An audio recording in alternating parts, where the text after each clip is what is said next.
Hey guys, Andrew McFarland here from StartAJuiceBar.com. Hope you guys are feeling amazing, you're happy, you're healthy. And today, as the title of the video says, looking at why larger juice bar chains in some moments suddenly go out of business. And so two companies in particular that you guys may be familiar with, we're going to talk about. But before I get into that, I wanted to say thank you to everyone who has been liking the videos.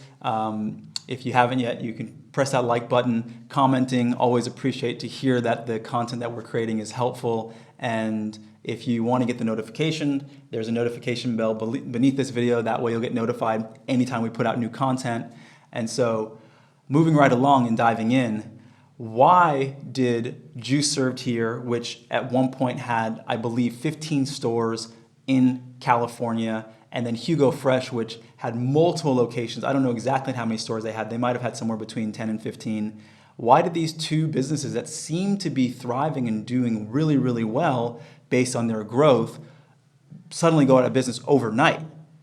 Now, there's a lot of lessons to be learned here, so I want you guys to pay attention because you guys are going to be at a place where as you open your first location and that's doing well, you're going to be looking at potentially store number 2, 3, 4, 5, and so on. And so there's a lot of key things to learn about growing a business that you have to be aware of.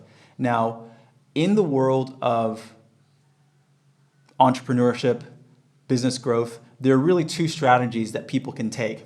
One we can call the organic growth strategy. This is where you're really leveraging all of the income from the business to reinvest it back into the business in order for the business to grow over time. Now, there's pros and cons to this approach. The main upside being that you are using cash flow in the business, meaning you are making sure that each store that you have is profitable before you move on to opening up another store. The downside of that is obviously it's very slow. This is a slow approach to growing and can take you a long time. And so that's the pro and con of that approach. And then the other approach, which we would call the investment strategy, quick growth approach. Now, a lot of businesses, and I would say the majority of businesses that reach any significant scale generally use this approach. When you look at tech companies or you look at companies like Amazon, which I'm not sure, I think Amazon may have just started to get profitable, but early on, and even up until recently, their objective was never really to get profitable yet because their focus is market saturation. And so the same thing happens with these companies. They are usually heavily financed and funded, and their objective in the first phase is really market saturation and to dominate the market for brand awareness and also to discourage other competitors from coming into the market. And once they hit, if they actually execute on this strategy successfully, once they hit a certain point, they'll become profitable, and they'll become very profitable because of the scale that they're already at. Now, the downside to this strategy is that there's a lot of things to be aware of. When you are growing a business this quickly and you actually don't know what it's like to have a profitable single store or 2 or 3 stores, then you don't have the understanding, experience, and insights into really what makes the business profitable. And so you're going to be making different decisions, but at a larger scale that can impact your business negatively. Outside of that, you have more moving parts, because if you guys have ever had one store or you're thinking about it, it's one thing to have 15 employees, it's another thing to have 150, right?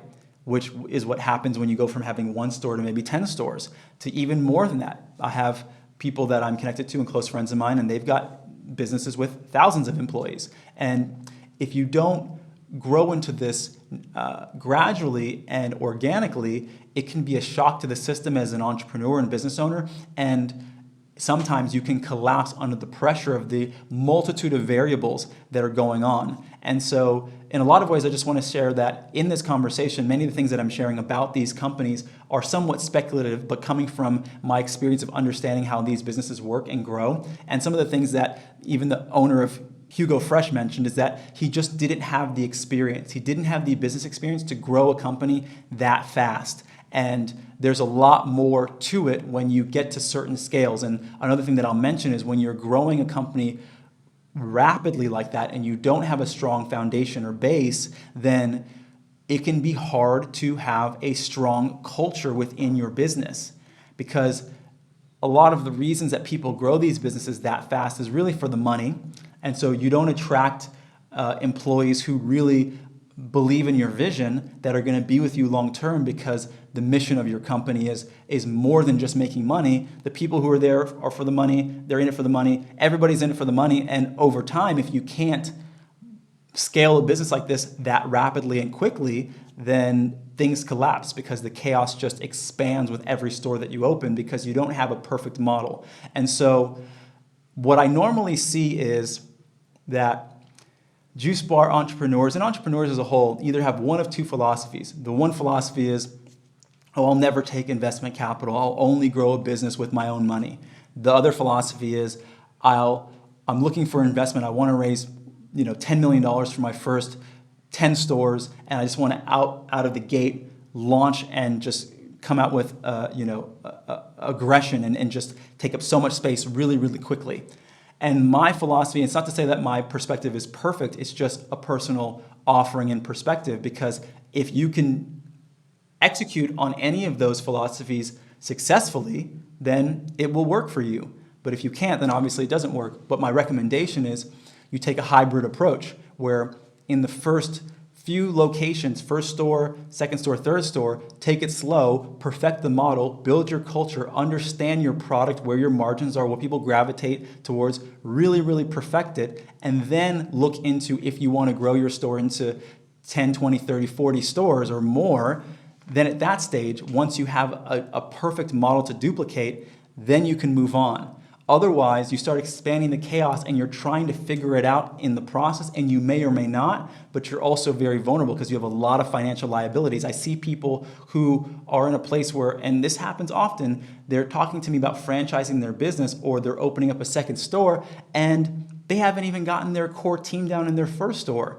Granted, they may be a little bit profitable or they may be breaking even, but they haven't really gotten to the point where they've really perfected the model and their business is clear, it's mature, and they're already expanding it.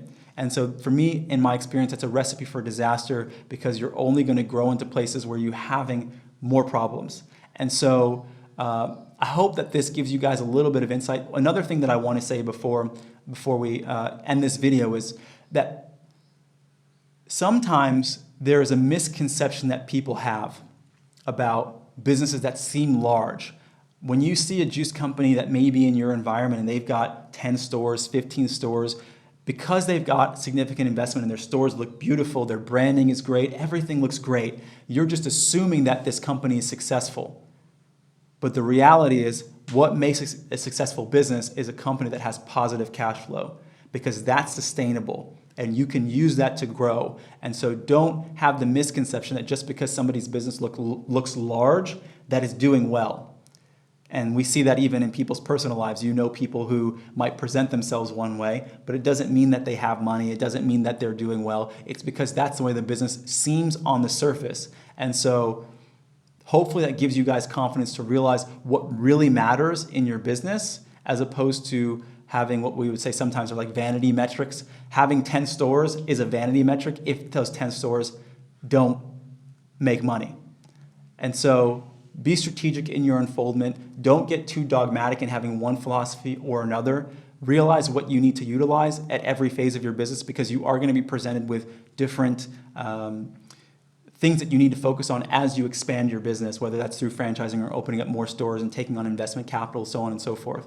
And so hope this was helpful. If you guys have any questions or comments, put it in the comment box below. Always love to hear from you guys. And newly, if you guys didn't know this yet, we just actually put the Juice Bar Experts podcast on Spotify. So if for those of you who have been trying to listen on iTunes, but maybe you don't have an Apple phone and you're using Android or something else, or just Spotify is easier for you because you prefer it, then now the podcast is on iTunes. There's a link below in the description. If you haven't taken the online course and you guys want to go deeper into how to launch your business, there's also a link in the description and you can learn more about that.